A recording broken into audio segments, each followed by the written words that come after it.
Hello and welcome to Bristol City Football Club. My name is Ajaxpost and today I have a two-match special for you. And not just any old two matches, but two cup matches. Our first appearance in the FA Cup. This is the third round where we face our Sky Bet Championship rivals Middlesbrough. Fifth place in the table, so obviously no slouches. So as the press are saying here, this could be a tight match. And after this, we'll be heading off to Manchester to face Premier League giants Manchester City in the semi-final no less, of the Carabao Cup.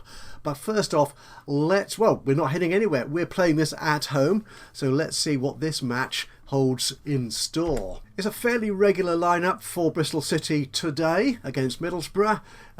We've got all the familiar faces there in play. But I have brought in Freddie Hines, who's been a bit of a star in the junior teams, and it's about time I think he was introduced to playing in the senior squad. So we're bringing him out here for his first start in the senior squad. So let's not hang around, let's have a look at how this match played out.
Wow, that's not a bad scoreline at all. 4-0.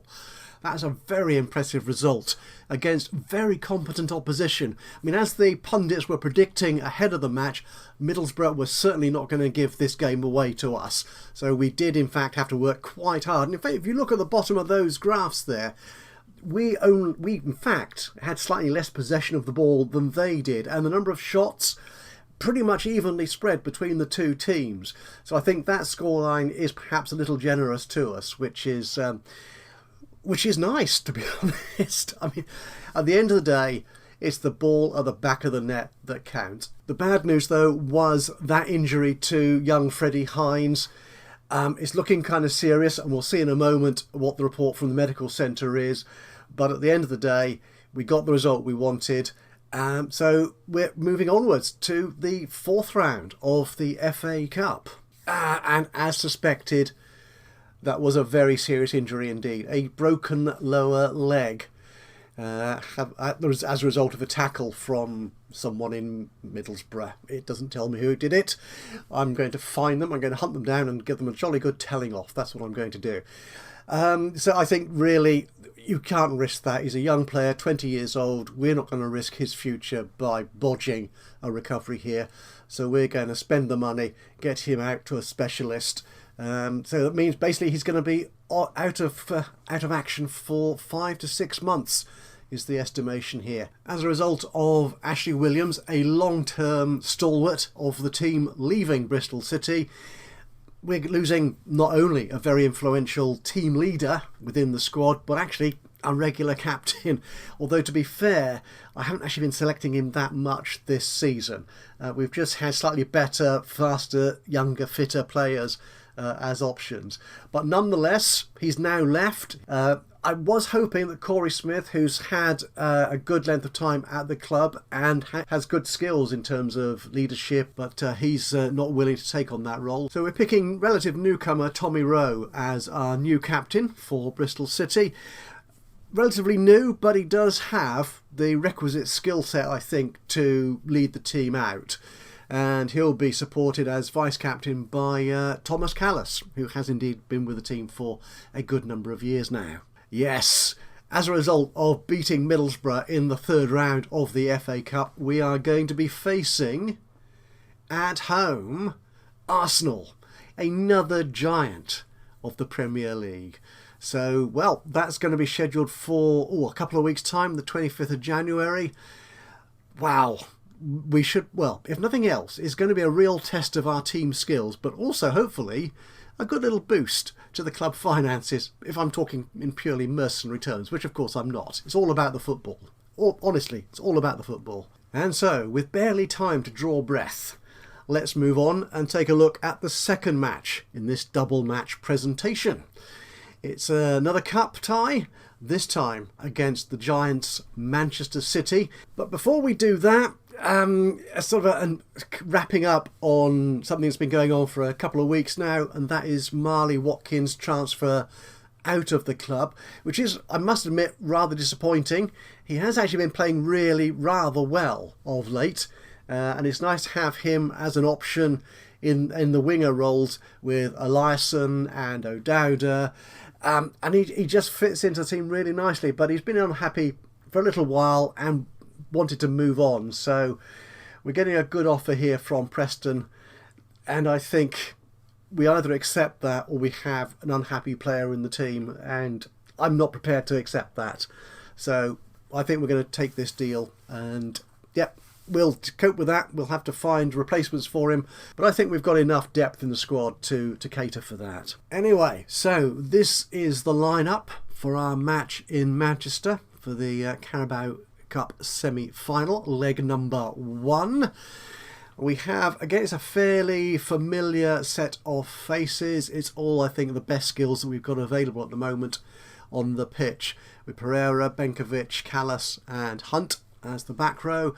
Eliasson and O'Dowda out there on the wings in the middle, with Palmer and Nagy making up the centre. A good mix, I think, of defensive and attacking playing, and up front, Nahki Wells and Benik Afobe, with our star goalkeeper, Mark Gillespie, protecting our honour, if you will. So, let's head down to the pitch and see how this match pans out.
I mean, to be honest, I think we were all expecting Manchester City to come away with the victory here.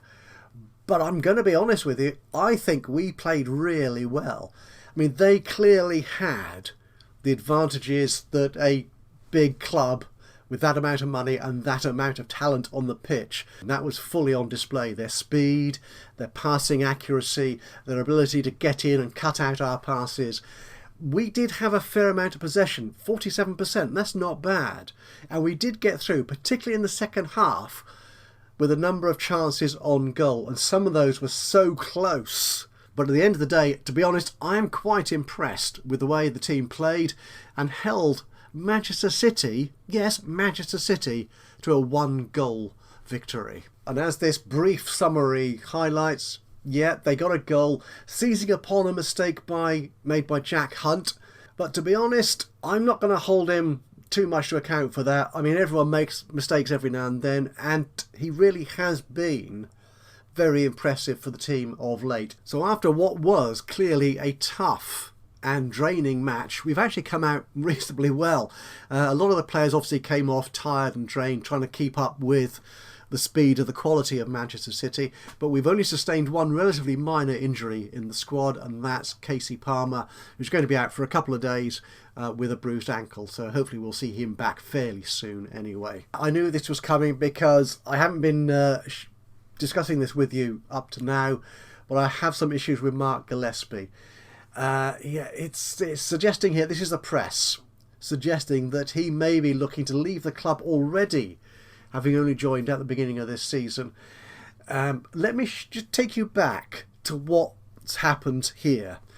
A few weeks ago, Mark Gillespie was complaining, and in fact this was several weeks ago, he was complaining he wasn't getting enough first team action. And to be honest, he was sort of right. I hadn't been playing him quite enough as I promised when he signed for the club. But then I was dealing with that. He was moving in and becoming a much more regular fixture in the goal. But he was saying he's not getting enough big matches. As you can see here, I mean, out of our two key goalkeepers, Mark Gillespie and Daniel Bentley, there's only 4 matches between them. Mark's played in 4 and Daniel in 18. Though to be fair, I think Dan did probably play in more of the high-profile matches than Mark did as he joined the club. I mean, he was a new boy on the block, so what do you expect? So he came forward and said, yeah, there's this discrepancy between what you promised me and what you've actually delivered.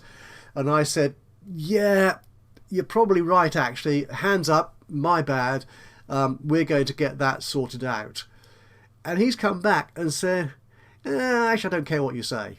I don't care what you say. I'm feeling a bit cheesed off. So he's feeling aggrieved. A little bit fairly, but I promise him I'll do right by him eventually.